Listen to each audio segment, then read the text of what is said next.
Hello and welcome back. That was Summer Game Fest right here on IGN Summer of Gaming. We put out the call on Twitter for all of you watching at home to let us know what you thought of Summer Game Fest using the hashtag IGN Summer of Gaming. And Horrible Tarantula said Sandland is the most excited I've ever been about sand. I get that. Yeah. The opposite. They look pretty good. The opposite. I bet even Anakin Skywalker is excited about that game. It's Toriyama. It's the Dragon Ball guy. Yeah. And it's an entire game based on a one-off manga he put out in 2000.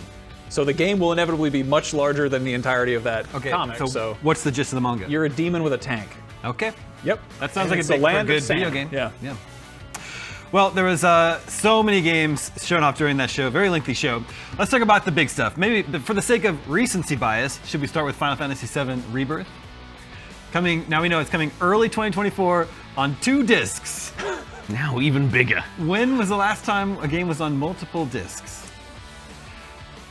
We've also I mean, we have 120 gigabyte games that yes, that you just have to download stuff for.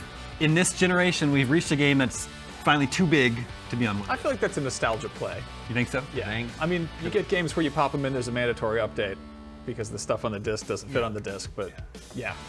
Yeah. Well, I guess if you consider even the first part of the game, it's 3 discs now, and then there'll be more discs for the final part of the trilogy as well. Max, are you excited about Final Fantasy VII Rebirth? Yeah, I mean, one thing that I didn't love about the first part is that it didn't, there are parts of it that were big and open, but it still felt fairly linear in chunks, and I don't know, I love that this looks like they're, expanding out in the world. And I mean, it makes sense for the, Midgar portions to be kind of more closed off, and I love Final Fantasy 15, like I love the world structure of that, and this looks like more of that, and chocobos! We got chocobos. Yes. Yeah. Well, this game certainly looks very, very pretty. I was a little surprised that they did end up showing this because we've got Final Fantasy 16 coming out in just a few weeks. I thought maybe they'd want to focus on that, get that out the door first, and then sort of ramp up the promo for Final Fantasy 7. Ryan, how about you? A little surprising, but also everybody's been waiting for this for a long time. I guess, so are we going to land on, it's going to cost $180 or maybe $210 to have for the full the whole Final thing? Fantasy VII remake? I guess so, because this one presumably will be $70. Presumably, Well, yeah. it's actually going to be more of that if you count the the side story and get all that in there. But hey, if it's, each one's great. I mean, the first part was excellent, so I mean, they're throwing a ton of production value at this and a ton of talent. So I have no doubt that it's going to be a big deal in early 2024. Yeah, still waiting on an exact release date, but at least now we know. I think they were just saying like winter 2023, I think last time. So now we know it's not coming like in December of this year. Yeah. Hopefully Q1 2024. They opened the show with Mortal Kombat 1, first gameplay reveal. Ryan, did you feel satisfied by what we saw? Yeah, that looked great. I mean, it is really pretty. I mean, whatever, I don't know what engine they're using or if it's in-house tech, but whatever it is, it looks fantastic. They've managed to strike this right tone. I mean, this isn't the first game to do this, the first Mortal Kombat, but they've just got it dialed in where the fatalities are legitimately disgusting, but also like tongue-in-cheek funny enough to not be like overly serious and get senators and Congress people coming after them like back in the day. Yeah, the whole, I mean, I never thought I'd see the word cameo, K-A-M-E-O, ever again since playing that Xbox 360 launch game from Rare. So that was a fun little surprise to go with it. But yeah, I mean, Mortal Kombat 1 is going to be a juggernaut this fall. So it's going to be huge. I made a joke somewhere about wanting an origin story for Kung Lao's hat, and we get that. Like he throws the hat, and it does what a hat would do, as you'd expect, and he throws a saw blade. I'm extremely into that. Yeah. The environments in this look amazing. Yes. Oh yeah, I don't really know if we'll gorgeous. see it here, but there's like a battle in front of a swimming pool, and I was like, I want to be in that swimming pool. Yeah. It looks so good. John, I think you were saying that there it is. Right here. You're saying that they maybe sort of crank up the humor a little bit this time around. Yeah, big time. I mean, it's always had a bit of a sense of humor, but it drifted over the years, right? And it started to take itself a little bit seriously at times. But I think, as Ryan was saying, I mean, like clearly, I mean, look at it. I mean, it's clearly ridiculous. But I thought there were a lot of little like visual gags in it, which I think while we were watching, we were noticing that Ed himself seems more comfortable talking about Mortal Kombat than he ever has. And I think that comes across in the footage of the game as well, in that it seems more confident in itself than ever, and that they don't mind doing a funny little aside because the lore doesn't have to be taken super seriously. No, I think when it showed up, it was sort of seen as like, there was that whole Street Fighter, Mortal Kombat back and forth, and like Mortal Kombat is its own thing. It's 30 years old. You turn 30, you get a little more confident. You're, on top of your thing, hopefully. But yeah, I mean, they have had that weird balance of humor and seriousness. They don't usually put the humor, I feel like, front and center around the reveal. It's usually like a very, gnarly showdown between Sub-Zero and Scorpion or whatever. But yeah, like Kano blows a snot rocket on the character select screen. Yeah. You got. This is the whole cameo system where like you basically have assists, which are treated almost like moves in and of themselves. I love how they just run in and out. Like stagehands. Yeah. I mean, we've seen so many games that have this, but it's usually really dramatic and stylized. Like somebody just flies in and then flies out. Just to have them running back and forth is like, I guess it's realistic, but in a completely ludicrous way. Yeah. And Ed Boon was saying it's apparently very easy to, it's assigned to one button. And you can call in, they can do different moves depending on what button you press. So that seems like a lot of fun. We knew that Jean-Claude Van Damme was coming as a skin for Johnny Cage, but we also had confirmation that his voice is going to be added to the game too. So it'd be nice to hear Van Damme as well. Mortal Kombat 1 is coming September 19th. I'm sorry. Very excited for that one. Ryan, what did you think about what we got to see of Alan Wake 2?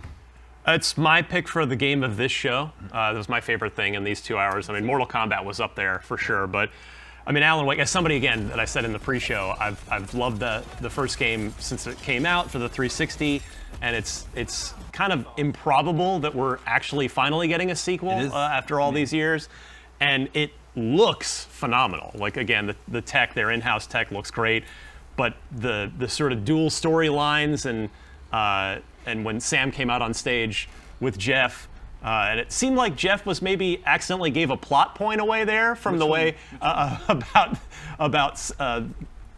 Alan Wake having written the story that's playing out. I mean, not that that's like you probably guessed that if you played the first game, but being able to kind of go back and forth whenever you want, it was what was suggested there by Sam with the two storylines. So.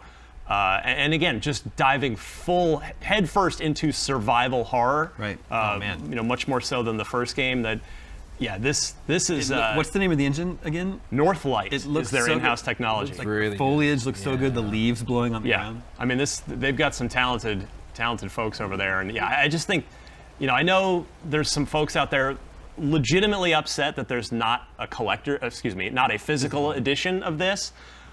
Which I agree is, you should always have a choice as a gamer. There's the idea of just game preservation. The fact that it's digital only, it could go away at any time if a server gets shut off of what have you. So I agree. I would love to see a physical version, and hopefully that'll get rectified post-release somehow. They'll just, whether they partner with an IM8-bit or one of these people to do a physical edition later.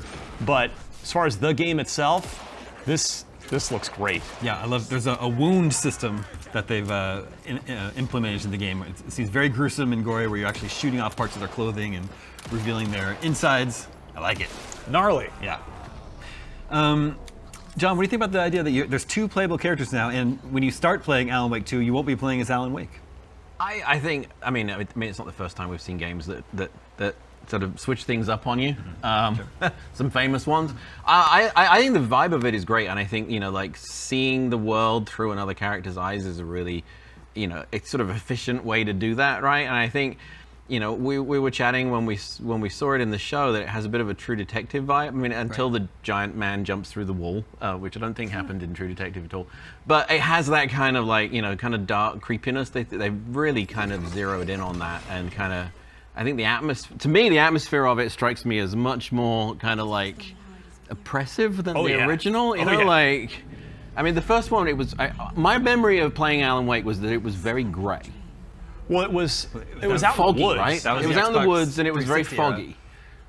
Yeah, I mean, it's a couple of console but generations ago I think this point. one, the atmosphere and the look of it, I feel like it was, they really nailed the vibe with this one. Yeah, agreed.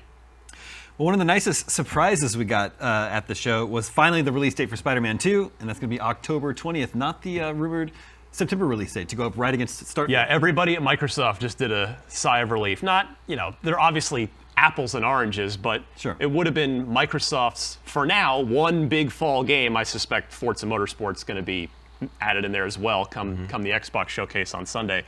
But yeah, I mean, forget about what the corporations think. I mean, just as a gamer who's really excited for both of those games, Yeah. I'm glad I won't have to try and juggle playing Starfield and Spider-Man 2 at the same time. Yeah.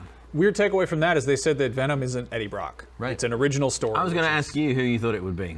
I hope it's Flash Thompson, who has been Venom, Yeah. which is weird. Was he the Punisher? Punisher was Venom. Everyone's been Venom at some point in the MCU, Marvel Universe at this point. But like, I do appreciate that they are confident enough in their storytelling abilities that they're not just retreading familiar ground. Yeah. And like, we saw them kind of take some liberties and change some stuff, here and there in the the first game. And yeah, go nuts. Do what you got to do. Like, I'm here for it. My money's on Harry Osborn, though. I think in all seriousness. Yeah, I think that's heavily rumored. We got to look at the box art, which looks very nice. And Max is someone who hosts a PlayStation show. It's got to be nice to know, like, this is when PlayStation's big fall game is coming out now, October 20th. Yeah, no, it's good timing. I guess I got a weekend to burn through Alan Wake, Yeah, hurry up, 3 days. Yeah, no, it's cool, and it's good because we talk about like good spooky season Halloween games. They've said they're kind of leaning into horror in this one a little bit. Like Venom is works for that, yeah. He's a ooze from outer space who eats people. Sonic Superstars was kind of a pleasant surprise from the show. 2.5D Sonic. Yeah, that was great. I mean, that I'll be curious how the younger Sonic fans take to that, who grew up with 3D Sonic.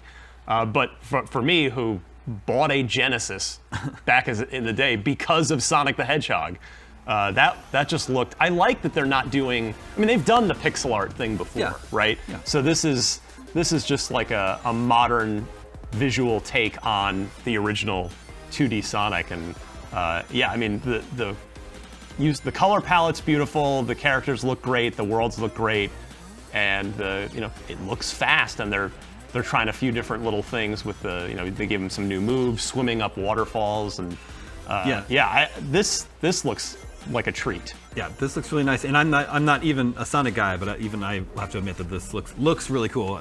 Adapting the old 16-bit gameplay. The art style that they've chosen to go with here looks very nice. Yeah. John, this is coming out this fall. Yeah, and I think what I loved about this and the Prince of Persia game, The Lost Crown, is that sort of confident reinvent, like going back doing a 2D game but confidently switching up the artwork. Like we saw some games today that had some like really inconsistent art mixes. The dwarf game. What the hell is that? Return to Moria? The Moria thing, where the environments look great, but the character art was a little funky, and like. But I feel like Sonic and Prince of Persia are so confident in the way that they look. I feel like Prince of Persia is a little bit too modernized. Like I grew up with the original, like Shadow and the Flame and stuff, and like that has a very kind of simple, clean aesthetic to it. And this feels like a little more. Like it's got a little more sharp edge. It's more video gamey, It's got some sharp edges. It's a little Fortnite-y in its art style, right? Which I'm fine with. Yeah. That's okay. If that means they can focus more on the game itself, then cool. Well, and we should probably clarify that this is not the Prince of Persia: Sands of Time remake that was announced a long time ago and is sort of like indefinitely on hold. Right? Yeah, there's something still Ubisoft Montreal starting that project over by all accounts, and this is back in it's the 2D. Prince of Persia again. Yeah, I want to talk more about that Prince of Persia game, but we're going to take a quick break first. Stick around, lots more IGN Summer of Gaming still to come, including exclusive looks at Immortals of Avium and Warhaven.